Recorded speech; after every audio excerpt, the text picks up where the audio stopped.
just because she seemed extremely intoxicated. Was she choked? No. Two suspects were called in based on Sasha's text. To prey on someone. She was being followed by the security guard, Steven.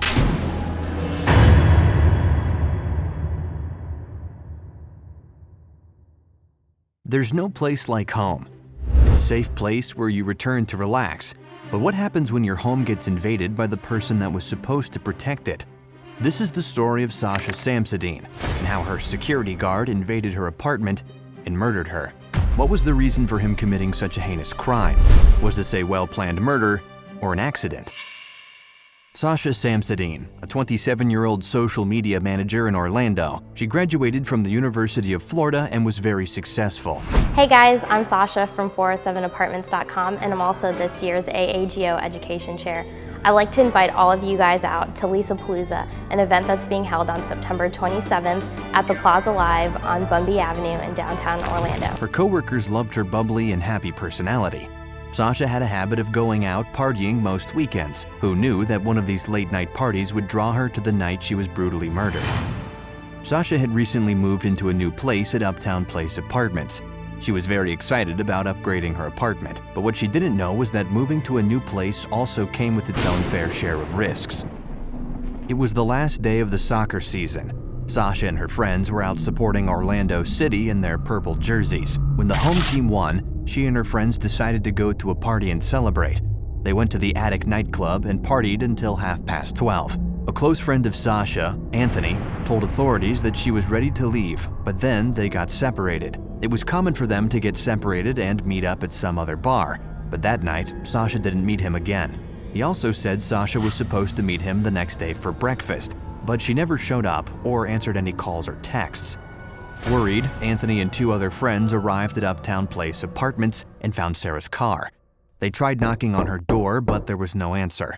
Worrying the worst, Anthony called 911 and filed a missing persons case. Hi, I need to fill out a missing persons report.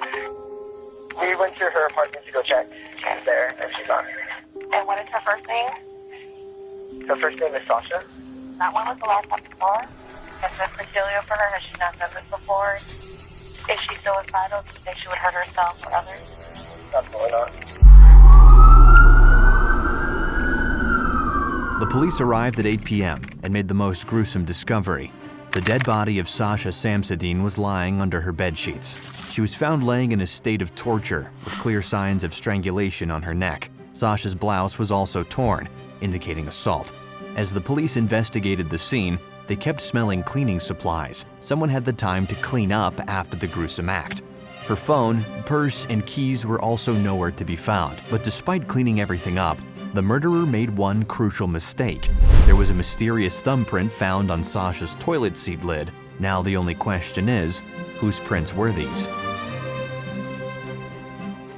The police swabbed Sasha's entire body to find any DNA of the murderer, and her body was sent for an autopsy. The medical examiner said that he had never seen any internal neck fracture as severe as this. The suspicious death of a 27-year-old Orlando woman, Sasha Samsudin's body was found Saturday night inside of her apartment at Uptown Place on North Orange Avenue. Right now, police are not releasing many details, but friends and neighbors say they were stunned to hear about it. Typical girl, just nice, fun-loving girl. She wasn't too boastful, too loud. Just nice, quiet type. She seemed to get along with everybody. I guess kind of nervous because we don't really know how she was killed or if we should be concerned that there's someone dangerous living in our building. Uptown Place Apartments had about 15 security cameras as well as on-site security men working 24/7. Stephen Duxbury had joined Uptown Security and was working there for around 5 months. Stephen told police that he had seen Sasha coming home that morning, and he did not let her in as she did not have any keys or an ID. According to Stephen, so you go into the building and what happened next? And I started sweeping floor by floor to find where she was. Eventually I was able to locate her because she was stumbling around, crashing into the wall. Her footfalls were just slap, slap, slap, slap. Eventually she did make it to her apartment and she was trying to use the digital key number on it to get into it, but I don't know if she was inputting the wrong code or something, but it wasn't working. At which point she thought maybe she left her keys at her car, so she asked me if I would walk with her out to the parking garage. And we went out, and we didn't even go to any car, because maybe 5 steps out, she's like, wait, I think I remember the code now. I then bring her back to the thing. She starts trying to punch in codes again, still not working. At this point, I'm like, oh, I gotta keep doing my job. So I'm gonna go do another sweep, and if I come back and you're still not in your apartment, we're gonna have to figure out how to deal with the situation. When I came back, she wasn't there. Later on, Stephen found her with a man he hadn't seen before. Based on that statement, the police needed to find out who this mystery man was, and if this man was related to the murder of Sasha Samsudeen. The police finally managed to get their hands on the CCTV footage of that night. On the footage, we see her walking alone on a busy street. Later, we see her again, but this time she's being accompanied by 2 other females. Luckily, the 2 women came out and cooperated with the police. In their interrogation, they stated Sasha was very drunk. I saw her, so... You guys know her, or...? No, we were downtown on Friday night, but as we were leaving, saw her walking by herself, and was very concerned, just because she seemed extremely intoxicated. And there was a car of men who had rolled down their window and started to talk to her. I walked up and kind of took her arm and said, like, do you know where you're going? And you could tell she didn't really know what was going on. And so at that moment, got her to get into an Uber with us. You didn't have her ID or anything, like, in her bag. Didn't have a phone, anything like that. So you guys did bring her back up to the... So we get to the red light at Orange and Marks, and she, as soon as the car stopped, she, like, left out of the car and ran across the street to Uptown Place. So she's like, this is where I live. We're like, oh, well, then that's perfect. Like, she didn't remember enough to tell us, but she recognized it when she saw it. Up till now, everyone's stories had matched up, and there wasn't anything that could make the police suspect anyone. In Sasha's apartment, the police had found her iPad that was connected to her social media. Through that, the police discovered some texts that Sasha had sent the night of her murder. 2 suspects were called in based on Sasha's texts. Number 1 was Benjamin Robach, one of Sasha's exes and the man she last texted before she was murdered. And number 2, Taylor Unsinger, another ex of Sasha's, and someone who had been texting back and forth with her after their breakup. The autopsy report showed that Sasha's estimated time of death and the text to Ben at 5:12 a.m. were oddly very close. Ben was called in for an interrogation. How do you know Sasha? We dated my freshman and sophomore year of college, so we were pretty close for a long time, and then we split up, and then we've been hanging out a lot recently since, we both live in town. When was the last time you seen her? I saw her Thursday night. We went out downtown. Could it have been Friday? No. Okay. Did you and Sasha have plans to meet that Friday night, Saturday morning? We didn't have plans to meet. Like I said, we were texting to possibly meet up. Who texted who first? I want to say she texted me first. I started, late Friday night, early Saturday morning, around, midnight, 1 o'clock hour, somewhere around there. That was the last I heard from her until 5:12 a.m. And then she said, Ben. After I got that text message, I called her. She didn't respond, and that's where I asked, call me. What time did you leave downtown? Well, I was at a house the whole time. I didn't really go to a bar or anything. I was at my friend's house downtown. You were that entire all night long? You never left? No, I was there all night. Did you go to her apartment late Friday night, early Saturday morning at all? Okay. So we watched the cameras. We're not going to see you entering that building at all? Correct. Last thing, Ben, do you have any problem giving us a vocal swab? Yeah, no, not a problem. Ben willingly let the police take a swab test of him, and this eliminated him from the list of suspects. Taylor, on the other hand, still thought of Sasha as a love interest. According to his interrogation, when did you guys break up? End of March. This year? Yes. Okay, so end of March 2015. So tell me what the breakup was over, who broke up? It was a mutual thing. That time, did she see anybody else? She didn't really share any, information about who she was dating or who she was seeing. How did you feel about that? We weren't exclusive or anything like that, so. Was there any talk about trying to get back together? We didn't really talk about it, but it was something that I always thought that we would.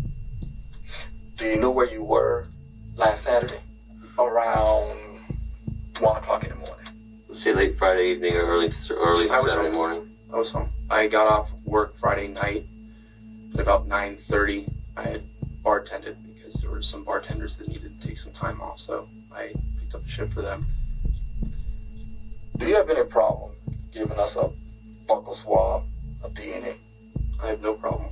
Okay. He also let the police take a swab test of him, thus eliminating him from the suspect list entirely as well. It was at this point that the police were left scratching their heads about who the murderer might be. The police revisited the CCTV footage of the Uptown Place apartments and rechecked everything frame by frame. On one camera, Sasha could be seen entering the building at around 1:46 a.m., with a resident following her. Sasha was intoxicated, and the resident asked Sasha if she was all right. If the statements made by other people connecting to this case were any true, this was supposed to be the resident that helped Sasha enter the building.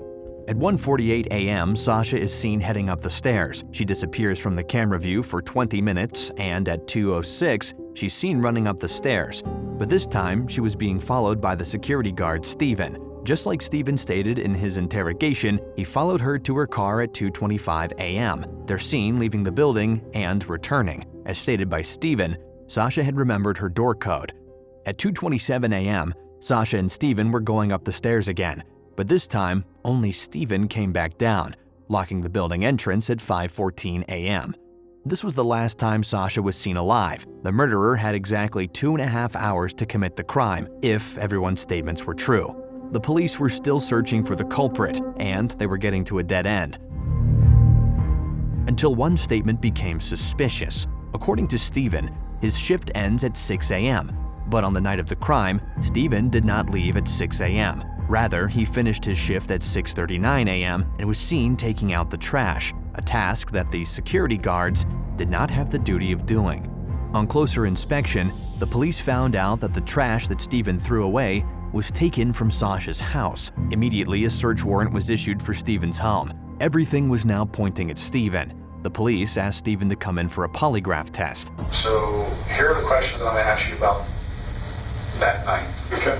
Okay. Okay. Did you enter Sasha's apartment that night? No. Do you know if Sasha was poisoned? No. Was she stabbed? No.